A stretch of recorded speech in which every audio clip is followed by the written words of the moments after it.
साथियों, देखिए जो कुछ मुद्दे ऐसे होते हैं जो बड़ा आकर्षक होते हैं, जैसे कि अभी कोई सांप्रदायिक राजनीति हो या जाति दंगे की राजनीति करनी हो, तो वो आकर्षक होता है, उसमें लाभ कम होता है, समाज का नुकसान बहुत होता है।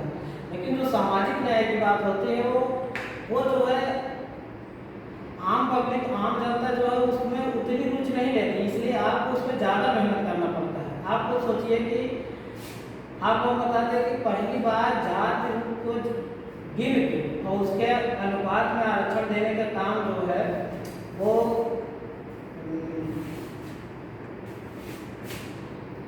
छत्रपति साहू जी महाराज ने किया।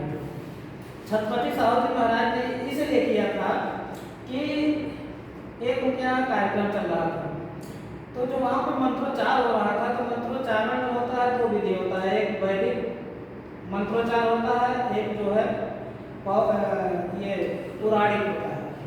तो अमूमन ये माना जाता था कि जो क्षत्रिय होते हैं उनमें वैदिक मंत्रोच्चार होगा, बाकी के लिए पौराणिक होगा, पुराण लिखे गए उसके।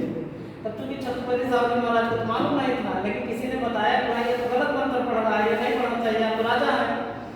तो उन्होंने कहा कि अच्छा, तो जब उन्होंने कहा कि नहीं ये वाला पढ़ो, तो उसने मना कर दिया, कहा कि नहीं आप राजा बने होंगे लेकिन आप जो है क्षत्रिय नहीं। आज भले लोग शिवाजी को जयंती वगैरह मनाते हो, लेकिन आज भी उनकी मजबूरी है मनाना। छत्रपति शिवाजी को आप जो है छत्री बना के नायक बनाते हो और उन्हीं के वंशजों को आप जो है शूद्र मानते हो।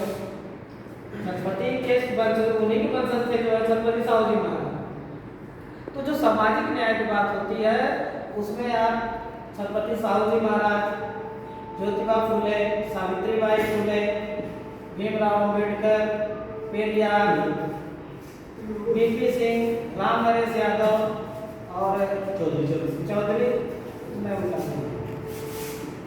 इन लोगों के जो काम है, देखिए किसी एक जात में पैदा हो जाना और कुछ काम करना वो अलग बात है, लेकिन सामाजिक न्याय की रूपरेखा, जैसे इनका कोई सामाजिक न्याय का दर्शन तो नहीं था, लेकिन सामाजिक न्याय के जिन्होंने दर्शन दिया था उसको इन्होंने कार्यान्वित कर दिया। इनकी सबसे बड़ी उपलब्धि यही है। इसीलिए अगर ये दर्शन भी दिए होते, जैसे बाबा साहब भीमराव अम्बेडकर का एक दर्शन भी है और उस दर्शन को कार्यान्वित करने के लिए उन्होंने संविधान में उन चीज़ों की रूपरेखा तय कर रखी थी। लेकिन ये, और अगर आप वीपी सिंह के योगदान को देखेंगे, आप इनका शुरू से जो रुझान था सामाजिक न्याय के प्रति शुरू से था। भूदान आंदोलन चल रहा था, इन्होंने अपनी जमीन किसानों को दान दे दी थी। जब इन्होंने अपनी जमीन किसानों को दान दी थी, उनके परिवार में विवाद हो गया, मामला इलाहाबाद हाईकोर्ट तक गया और वहाँ फिर इन्होंने कहा कि चल ठीक है, जमीन की फरमाइश कर लीजिए, जो हमारे हिस्से का है कि हम उसका दान करेंगे।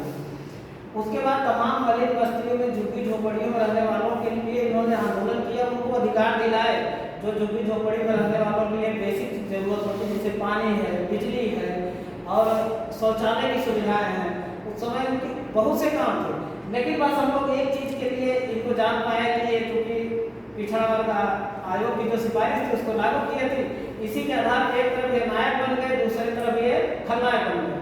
तो जो खलनायक माने उनको छोड़ दिया जाए, लेकिन जिनके लिए इन्होंने नायकत्व काम किया, ये हो या सामाजिक न्याय के जितने लोग हैं, हम लोग आगे सुन के कार्यक्रम करते, हम लोग लगातार कर रहे हैं पिछले 4-5 सालों से।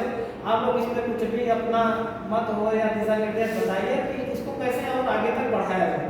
दूसरी चीज़ एक होता है वोट की राजनीति, एक होता है समाज की राजनीति। वोट की राजनीति आप करिए, उससे कोई वो अपनी जो है, लेकिन जहाँ समाज के हित आता है वहाँ पे आप अगर रिजिड हो जाएंगे और पूरा अगर जिस तरीके से आप लोग बात कर रहे थे कि ओबीसी 56% है या 54% है, अगर ओबीसी समाज जैसे उनके में क्या है, वो जो 10% लोग हैं वो एक जगह रिजिड है, रिजिड होने के नाते वहाँ से जो भी राजनीति होगी उनको केंद्र में रख के ही की जाती है। उसी तरीके से अगर आप 50% लोग एक जगह रिजिड हो जाए, 50 छोड़िए, 50 तो ज़्यादा, 30 से 40% एक जगह रिजिड हो जाए, तो जितने लोग राजनीति करने आएंगे सबसे पहले केंद्र में आपको रखेंगे कि भाई इनके हितों के साथ कोई नुकसान या इनके हितों के साथ छेड़खानी नहीं करनी, बाकी जितना करना है करो। बीजेपी भी यही कर रही है, बीजेपी यही कर रही है। बीजेपी आपातकाल जो है दिवस मना रही है, जब भी सबसे ज़्यादा अगर उसने जो है छुपा हुआ आपातकाल लगाया तो उसने ही लगा रखा। तो बस हम इसीलिए हमारे कार्यक्रम थोड़ा सा ये चारों तरफ फैल के मैंने करने का प्रयास किया हूँ ताकि ज़्यादा से ज़्यादा लोगों को जोड़ सकूँ। वो चाहे एक ही दो जुड़े, उससे कोई दिक्कत नहीं है, बस कार्रवाई बढ़ता रहे। इसी के साथ मैं अपनी बात को विराम देता हूँ। धन्यवाद।